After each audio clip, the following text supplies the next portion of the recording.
और कोई ज़रूरी नहीं है इसको किया जाए, लेकिन ठीक लगे तो ट्राई करने में कोई बुराई तो नहीं है। हमारे एक मिलने वाले हैं लखीमपुर में, उनका नाम है विष्णु शंकर रस्तोगी। हमारे टीम में एक सीनियर साथी हैं, आप शायद जानते हो, गुरु जी हैं दुबले वाले। हाँ, दुबले वाले। अभी मार्च 2018 में गवर्नमेंट जॉब से रिटायर हुए थे, सरकारी सेवा में थे। और हम लोग सरकारी सेवा को बहुत बड़ी चीज़ इसलिए समझते हैं क्योंकि थोड़ी ज़िंदगी सेफ हो जाती है। सरकारी सर्विस पिंजरे में बंद तोते की तरह है, टाइम पे खाना मिल जाता है, टाइम पे पानी मिल जाता है, बिल्ली कुत्ता खा नहीं सकता, सुरक्षित है थोड़ा। तो 1980 में वो सर्विस में आए थे, बेसिक टीचर, प्राइमरी टीचर के रूप में, और सैलरी शुरू हुई थी 360 रुपये से। और चूँकि हमारे बहुत नियर एंड डियर हैं, बहुत बढ़िया व्यक्ति हैं, धार्मिक प्रवृत्ति के व्यक्ति हैं, तो मैं बड़ा सम्मान करता हूँ उनका। और मार्च 2018 में उनका रिटायरमेंट हुआ। उस समय उनको लास्ट सैलरी मिली 62,000 कुछ रुपये, 62,000 कुछ रुपये, यानी कि लगभग 62,000। तो बीच का अगर एक गैप चेक करें आप, तो उन्होंने 38 साल सर्विस की, 38 साल सर्विस की। 38 साल। उनकी एक बेटी है, कोई बेटा नहीं है, एक ही वाइफ है, भले आदमी की एक ही होती है एक ही होती है। तो अपने मकान का पूरी तरह से प्लास्टर नहीं करा पाए और अंदर फर्श नहीं लगा पाए। क्योंकि गुरुजी आपने इतना पैसा कमाया, तो उन्होंने एक ग्राफ दिया मेरे को। 1940 हिंदुस्तान आज़ाद हुआ है, अपने आज़ाद हुए हैं 47 में। उन्होंने कहा एक छोटे मोटे परिवार की जरूरत 10 रुपए में पूरी हो जाती थी, 25-30 पैसे किलो देसी घी आ जाता था। हो सकता है आता हो। 1947 में हिंदुस्तान आज़ाद हुआ, और हम 20-20 साल का ग्राफ लेंगे। 1980 तो हिंदुस्तान आज़ाद हो 47 में हुआ, हो सॉरी 1960, सॉरी 1960 हिंदुस्तान आज़ाद 47 में हुआ। 13 साल में 2 या 3 सरकारें बदल गई होंगी, और जो भी सरकार उस समय आई होगी, हम लोग तो इस समय थे नहीं, तो उस सरकार ने एक वादा किया होगा कि हिंदुस्तान से, भारत देश से गरीबी हटाएंगे, बेरोजगारी हटाएंगे, सोने की चिड़िया बनाएंगे, महंगाई रोकेंगे। भाई मुख्य चुनावी मुद्दे क्या होते हैं, ये सरकारों ने वादा किया होगा। इन वादा पूरा नहीं हुआ। आम आदमी के खर्चे में परिवार चलाने के लिए 1 जीरो बढ़ गई 20 साल में। तो क्या भाई, जो आदमी 4 रोटी खाता था वो 40 रोटी खाने लगा, या जो 2 नेकर बनियान पहनता था वो 20 पहनने लगा। यानी कि महंगाई बढ़ी, सरकारें सक्षम नहीं हो पाई। 20 साल में 1980 आया ही होगा। एक आम आदमी के खर्चे में 1 जीरो और बढ़ गई, तो 4 रोटी खाने वाला 4 रोटी खा रहा है। सरकारों ने 4 सरकारें और बदली, महंगाई रोकेंगे, बेरोजगारी रोकेंगे, ये करेंगे, भ्रष्टाचार मिटाएंगे, देश को सोने का कौवा बनाएंगे। बना नहीं बना। सन 2020 साल में आ गया, सभी ने देखा आम आदमी के खर्चे में 3 जीरो पहले थी, 1 जीरो और बढ़ गई। आज की डेट में 10-12 हज़ार रुपए जिसकी इनकम है ना, उसके अंदर थोड़ा झांक के देखिए, दाल देसी घी से नहीं छोड़ पाता हूँ, बच्चों को दूध चाहिए नहीं दे पाता, कॉम्प्लान बॉर्नविटा हार्लिक्स चाहिए नहीं दे पाता, ऊपर पैंट शर्ट तो इज्जत बचाने के लिए ठीक पहन लेता है, ठीक ठाक, अंदर नेकर बनियान में 17 छेद होते हैं ठीक है। 2 मिनट फोन पे बात करता है, फिर कहता है ऐसा है मेरे बैलेंस का, मैं उधर से मिला लो, या मिस कॉल मार देता है। आज भी ये हकीकत है। और किसी ने कहा है पैसा खुदा तो नहीं, लेकिन खुदा की कसम खुदा से कम भी नहीं। सन 2020 18 चल रहा है। 2 साल के अंदर अपने समाज में, अपने देश में, अपने आर्थिक मामलों में बहुत बड़ा भूचाल आने वाला है। एक आम आदमी को अपनी जिंदगी चलाने के लिए 1 जीरो और बढ़ानी है। 4 पहले से लगी है, 1 और बढ़ गई तो हो गया 1 लाख। सुनने में तो बहुत बड़ा लगा। 1940 में आदमी 10 रुपये लेकर के जाता था, बोरी भर के सामान ले आता था। 1960 में आदमी 10 रुपये जाता था, झोला भर के सामान ले आता था। 1980 में 10 रुपये आदमी लेकर के गया, लिफाफा भर के सामान ले आया। सन 2000 में 10 रुपये में क्या मिल रहा है?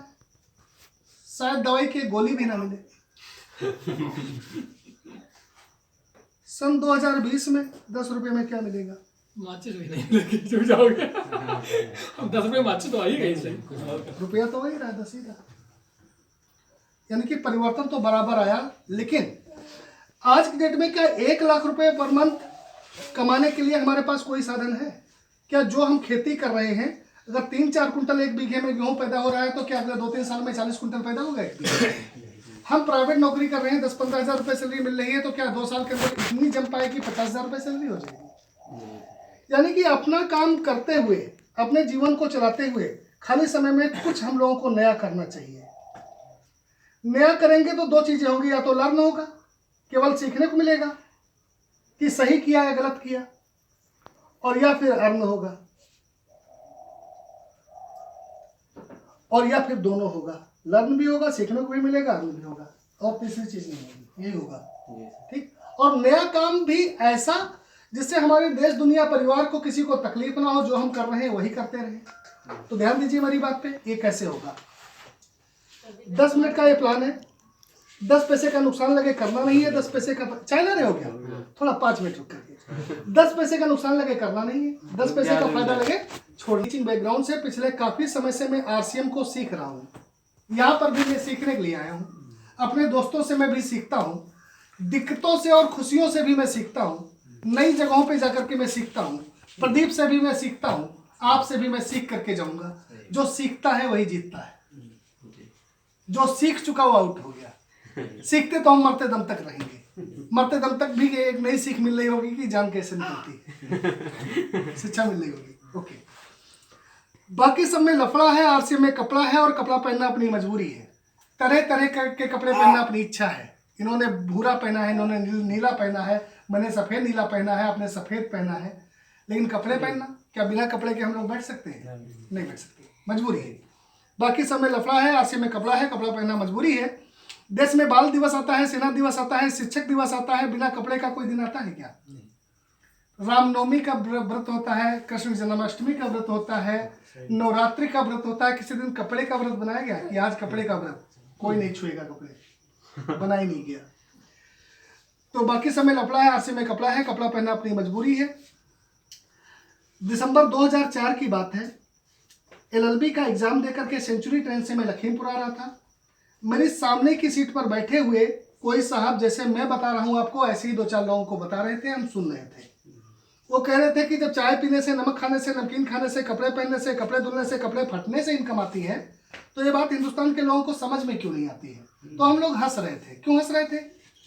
एक एमबीए की बीमारी थी हम लोगों को कि होने वाले एडवोकेट, डिग्री हो जाएगी, काला कोट पहनेंगे, किसी को कुछ समझेंगे नहीं, वकील साहब। सही।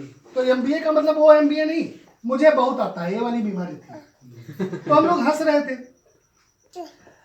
फिर भी ये प्लान देखा, उन्होंने पूछा कैसा लगा, हमने कहा ठीक लगा। तो प्लान इसलिए देख रहे थे कि इसमें कोई कमी निकालेंगे, इसकी टांग खींच देंगे, लेकिन कमी मिली नहीं। तो मेरा मन हुआ कि चलो इसको ट्राई किया जाए। ट्राई करेंगे, या तो लर्न होगा या तो अर्न होगा, या तो दोनों होगा, और कोई इतनी बड़ी जमा पूंजी नहीं लगनी थी। तो मैंने ट्राई करने के उद्देश्य से स्टार्ट किया। लखीमपुर में 55 लोगों से आरसीएम की चर्चा की, 50 लोगों ने इसको करने से, देखने से, सुनने से मना कर दिया। जब भी कोई हम नया काम करते हैं, लोग विरोध करते हैं। बस आई, लोगों ने विरोध किया। ट्रेन आई, लोगों ने विरोध किया। प्लेन आया, लोगों ने विरोध किया। गैस, जो हमारे आपके घर में गैस सिलेंडर आया शुरू में, इसका भी लोगों ने विरोध किया। तो जब किसी पे हंसा है, उसी ने इतिहास रचा है। इतिहास उठा करके देख लीजिए। ठीक, 50 लोगों ने मना कर दिया, 5 लोगों ने हमारी बात मानी। 5 लोगों की बात मानने से पहली इनकम हमारी 645 आई। आपकी पहली कितनी आई थी? लगभग इतनी आई थी। बिल्कुल सही जा रहे हो आप। सुनील गुप्ता का अल्टरनेट बन गया। आगे मैं लगा रहा, लगातार लगन से लोगों ने रोका टोका, लेकिन मैं बहरा बन गया। मुझको अपना लक्ष्य दिखाई पड़ता था। मुझे लगा इसमें कोई नुकसान नहीं है, कंपनी भाग भी जाएगी तो हमारा जो है पहचान सम्मान खराब नहीं होगा। तो अभी तक 1 नंबर में मेरे को 80 लाख रुपए से ज्यादा आ चुका है। हमारी टीम में 5 लोगों से परिवार बढ़ना चालू हुआ। मैं उनको सपोर्ट करता गया, सिखाता गया, सीखता गया। आज 1 लाख लोग हमारी टीम में हैं 29 राज्यों में, और हमारी टीम में लगभग 10 करोड़ रुपए से ज्यादा आ चुका है। 2-3 लाख रुपए इन भाई को भी आया होगा, 3-4 लाख रुपए इन भाई को भी आया होगा। ऐसे लगभग 100-200 लोग होंगे हमारी टीम में। इस कंपनी के, जिस कंपनी की मैं बात कर रहा हूँ, ये भीलवाड़ा की कंपनी है। भीलवाड़ा राजस्थान में है, और भीलवाड़ा को टेक्सटाइल सिटी, कपड़े का शहर कहा जाता है। जैसे आगरा पेठे का शहर, फिरोजाबाद चूड़ियों का शहर, अलीगढ़ ताले का शहर, सूरत हीरे का शहर, हीरे का व्यापार सबसे ज्यादा होता है। वैसे भीलवाड़ा कपड़े का शहर, घर घर में कपड़ा बनता है। हिंदुस्तान में 68% कपड़ा भीलवाड़ा से आता है। इस कंपनी के मालिक का नाम श्रीमान त्रिलोकचंद छाबड़ा है। यह कंपनी 1977 से कपड़े का निर्माण कर रही है। 15 अगस्त सन 2000 को, यानी कि आज से ठीक 18 साल पहले, इन्होंने आरसीएम के नाम से डायरेक्ट मार्केटिंग में कदम रखा। डायरेक्ट मार्केटिंग यानी कि कंपनी हो, दुकान हो, लेकिन बीच के बिचौलिए ना हो। कंपनी हो, ग्राहक हो, बिचौलिया ना हो। बिचौलियों का हिस्सा हमको आपको दे दिया जाए। आरसीएम की फुल फॉर्म है राइट कॉन्सेप्ट मार्केटिंग, खरीदारी का सही तरीका या बिक्री का सही तरीका। तो खरीदारी और बिक्री का सही तरीका यदि है तो इससे पहले वाले तरीके में कुछ कमियां होंगी। आरसीएम का सिस्टम एक व्यक्ति से शुरू हुआ। आज पूरे हिंदुस्तान में 1.5 करोड़ हमारे आप जैसे इसके ग्राहक हैं। एक शहर से शुरू हुआ, पूरे भारत में ये चल रहा है। एक प्रोडक्ट से शुरू हुआ, 700 से ज्यादा प्रोडक्ट हैं। हर तीसरे चौथे दिन कोई ना कोई प्रोडक्ट बढ़ जाता है। एक दुकान से स्टार्ट हुआ, 15,000 से ज्यादा दुकानें हैं। गोला में खुल गई, सीतापुर में खुल गई, मोहल्ले में खोलने की प्लानिंग है, हर गांव में खुल गई, कस्ता में खोलने की प्लानिंग कर रहे हैं। एक डिपो से स्टार्ट हुआ, 150 डिपो है। 18 सालों में लोग बढ़ रहे हैं, जगह जगह ये पहुंच रहा है, प्रोडक्ट बढ़ रहे हैं, दुकानें बढ़ रही हैं, डिपो बढ़ रहे हैं। तो इस चलती हुई टीम में अगर हम एक से शुरू करें और सिस्टम से काम करें तो साहब हम बढ़ेंगे या घटेंगे? बढ़ना है, सिस्टम बढ़ेगा। आरसीएम है क्या? आरसीएम दो विचारों की लड़ाई है। एक तरफ मार्केट की दुनिया है, एक तरफ आरसीएम की दुनिया है। इधर सुना भैया। आपने कपड़े पहने हैं मार्केट वाले, हमने कपड़े पहने हैं टोटल, हमने कपड़े पहने हैं आरसीएम वाले। आपने कपड़े पहने हैं मार्केट वाले, लेकिन हमने कपड़े पहने हैं आरसीएम वाले। और कपड़े पहनना मजबूरी है या नहीं? देश में बाल दिवस आता है, सेना दिवस आता है, शिक्षक दिवस आता है, नंगा दिवस आता नहीं। तो हमने क्या किया? कपड़े पहन लिए आरसीएम वाले। खराब लग रहे हैं क्या? नहीं सर। आपके घर में हल्दी, मिर्चा, धनिया, साबुन, तेल, नमक, चाय, मंजन यूज होता है, मार्केट वाला। आपने जिस साबुन को सुबह लगाया होगा मार्केट सही होगी, जो हेयर ऑयल यूज किया होगा मार्केट सही होगी। हम लोग यूज करते हैं आरसीएम से। आप लोग खाली समय में बात कर लेते हैं खेत खलिहान की, हम लोग खाली समय में बात कर लेते हैं आरसीएम की। अभी आपकी दिशा है मार्केट की तरफ और हमारी दिशा है आरसीएम की तरफ। ऐसा क्यों है? ये क्यों क्लियर हो जाएगा? दिशा बदलेगी। क्यों नहीं क्लियर होगा? दिशा नहीं बदलेगी। कोई भी कपड़ा, लेडीज जेंट, छोटा बड़ा, अंदर का बाहर का, कोई भी घर का सामान, साबुन, तेल, नमक, चाय, मंजन, हल्दी, मिर्चा, धनिया, जब हमारे आपके घर में खत्म होता है, मार्केट की किसी छोटी या बड़ी दुकान से ले आते हैं। 100-200 का सामान गांव की दुकान से ले आते हैं। 1000-2000 का सामान किसी कस्बे की बड़ी दुकान से ले आते हैं कि थोड़ा सस्ता मिल जाएगा। ये सामान हम और आप नगद पैसा दे करके लाते हैं। कोई पक्का बिल या जीएसटी लगा बिल दुकानदार देता है क्या? नहीं। टैक्स की चोरी करता है और हम लोग उस चोरी में सहयोग करते हैं। चोरी में सहयोग करने वाले को क्या कहोगे? चोर। सामान को घर लाते हैं, इस्तेमाल करते हैं। टाटा ताजा मोहनी की चाय पी, पाले बिस्किट खाया, हल्दीराम का भुजिया खाया, अलग से नहाए, दिन से कपड़े धोए। ये काम होता है सबके घर में? नहीं होता।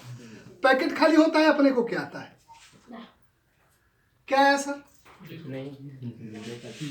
जीरो से अगर हम पूरी जिंदगी की खरीदारी को गुणा कर दें तो अपने को आज तक क्या मिला? बड़ा जीरो। बाबा जी भाई बात सही हो तो बताओ। आरसीएम में वही कपड़ा, लेडीज जेंट, छोटा बड़ा, अंदर का बाहर का। मेरी बनियान चेक कर लो आरसीएम की होगी, मेरी नेकर चेक कर लो आरसीएम की होगी, मेरे मोजे जूते सब आरसीएम के हैं। वही कपड़ा मिले आरसीएम में, वही प्रोडक्ट मिले आरसीएम की दुकानों पर मिले। आरसीएम की दुकानों पर आप वही नगद पैसा दें जैसे कल्लूराम गंगाराम को देते हैं, और पक्का बिल मिले। सामान को घर लाएं, इस्तेमाल करें। तो पहले भी आप मार्केट से लाते हैं, इस्तेमाल करते हैं, यहाँ पर भी इस्तेमाल करना है। और यहाँ का सामान इस्तेमाल करने से इस सामान का 10% से 45% पैसा बचे। बिचौलियों को, दुकानदारों को जाने के बजाय गैस सब्सिडी की तरह, सिलेंडर हम फुल रेट में लेते हैं, सब्सिडी खाते में आती है, गैस सब्सिडी की तरह हमारे आपके बचत खाते में वापस आ जाए। तो मार्केट से लेना चाहिए साहब या आरसीएम से लेना चाहिए? क्यों? क्योंकि क्यों क्लियर हो गया? क्यों क्लियर हो गया अपना कि क्यों लेना चाहिए? क्योंकि इस दुकान से हम सामान लेते हैं, जीरो आती है, इस दुकान से सामान लेते हैं, इनकम आती है। क्या ये बात आप लोगों की समझ में आती है? आती है। आरसीएम के 700 प्रोडक्ट हैं आज की डेट में। आरसीएम कोई देश, समाज, दुनिया, इंसान के लिए नुकसानपूर्ण या नुकसानदायक प्रोडक्ट नहीं बनाता। वो प्रोडक्ट बनाता है कि good morning, good evening, good afternoon, good night RCM साथ होती है। भाई सुबह जिस बेडशीट पे मैं रात में सोया था आरसीएम की थी, जिस बेडशीट पे मैं आरसीएम पे सोया था वो आरसीएम की थी, जिस पंखे से मैंने हवा खाई वो आरसीएम की थी, रात में जो सपने देखे वो आरसीएम के थे, सुबह सो के उठा तो जो हमने पेस्ट किया आरसीएम का था, ब्रश आरसीएम का था, जिस साबुन से मैं नहाया आरसीएम का था, शैम्पू लगाई आरसीएम की थी, जिस तौलिया से शरीर पोछा आरसीएम की थी, जो नेकर बनियान पहनी आरसीएम की थी, जो भगवान को अगरबत्ती लगाई वो आरसीएम की थी। उसके बाद हमने कुछ पूड़ी पराठा खाया, उसमें आटा, हल्दी, मिर्चा, धनिया आरसीएम का था। उसके बाद हम घर से जब निकले गाड़ी लेकर के तो हमारे दिमाग में, हमारे मन मस्तिष्क में, हमारे दिल में उद्देश्य कौन सा था? आरसीएम का था। उद्देश्य अगर आरसीएम का नहीं होता तो हम यहाँ आरसीएम की बात ही नहीं कर पाते। तो जब हमने अपने जीवन को आरसीएम में बना दिया तो इससे मेरा नुकसान क्या हुआ? इतना काम तो आप लोग भी करते हो, कपड़े आपने पहने आरसीएम के नहीं है, खरीद के पहने। आरसीएम 5 क्षेत्रों में काम करता है। पहला क्षेत्र टेक्सटाइल, कपड़ा। कपड़ा जन्म मरण परण तीनों में लगता है। बच्चा पैदा होता है सबसे पहले क्या चाहिए? इस दुनिया से हम अपना रोल पूरा करके उस दुनिया में जब जाएंगे तब भी कपड़ा चाहिए। और कपड़ा एक ऐसा प्रोडक्ट है जिसकी डिमांड कभी भी खत्म नहीं होगी। दूसरा sector FMCG, fast moving consumer goods, हल्दी, मिर्चा, धनिया, साबुन, तेल, नमक, चाय, मंजन। इससे क्या हम बच सकते हैं? तीसरा सेक्टर एग्रीकल्चर। आज सबसे ज्यादा बीमारियां हमारे खेतों से निकल रही हैं। कीटनाशक और पेस्टिसाइड और ये फर्टिलाइजर डाल डाल के हमने खेतों को खराब किया है। इसके 5 ऑर्गेनिक प्रोडक्ट हैं, जबरदस्त रिजल्ट हैं। गन्ने के लिए श्योर शुगर, गन्ना छोड़ करके बाकी फसलों के लिए हरी संजीवनी। इनके बारे में प्रदीप जी आपको बाद में बढ़िया बताएंगे। चौथा सेक्टर जिसपे प्रदीप जी बढ़िया तरीके से काम कर रहे हैं, हेल्थ। कोई भी अमीर गरीब परिवार ले लो, 5 लोग हैं तो 3 लोग दवा खा रहे हैं। कड़वी सच्चाई है ये। किसी कोई हार्ट की खा रहा है, कोई बीपी की, कोई शुगर की। क्यों? पहले तो ऐसा नहीं होता था। ये सब निकला तो हमारे खाने से ही। ओके, हेल्थ को सही रखने के लिए बहुत बड़ी brand Nutricharge, Amitabh Bachchan, Sania Mirza, brand ambassador. और 5वां सेक्टर है ऑनलाइन शॉपिंग। आज तो आपके जेब में 150, 200, 500, 1000, 2000, 4000 के नोट हैं। आज से 2 से 3 साल के अंदर आपकी जेब से सिक्के और नोट गायब हो जाएंगे, देखने को नहीं मिलेंगे। जो आप बचा लोगे 2-4 नोट तो आप दिखाओगे बच्चों को कि नोट ऐसे होता था। सही। नोटबंदी से पहले अगर 1000 या 500 का नोट गलती से रखा रह गया, आज आपके किस काम आएगा? बच्चों को दिखाने कब आएगा कि देखो देखो ऐसे 1000 का नोट होता था। अब वो जीवन में नहीं आएगा, वो करेंसी आउट हो गई। 500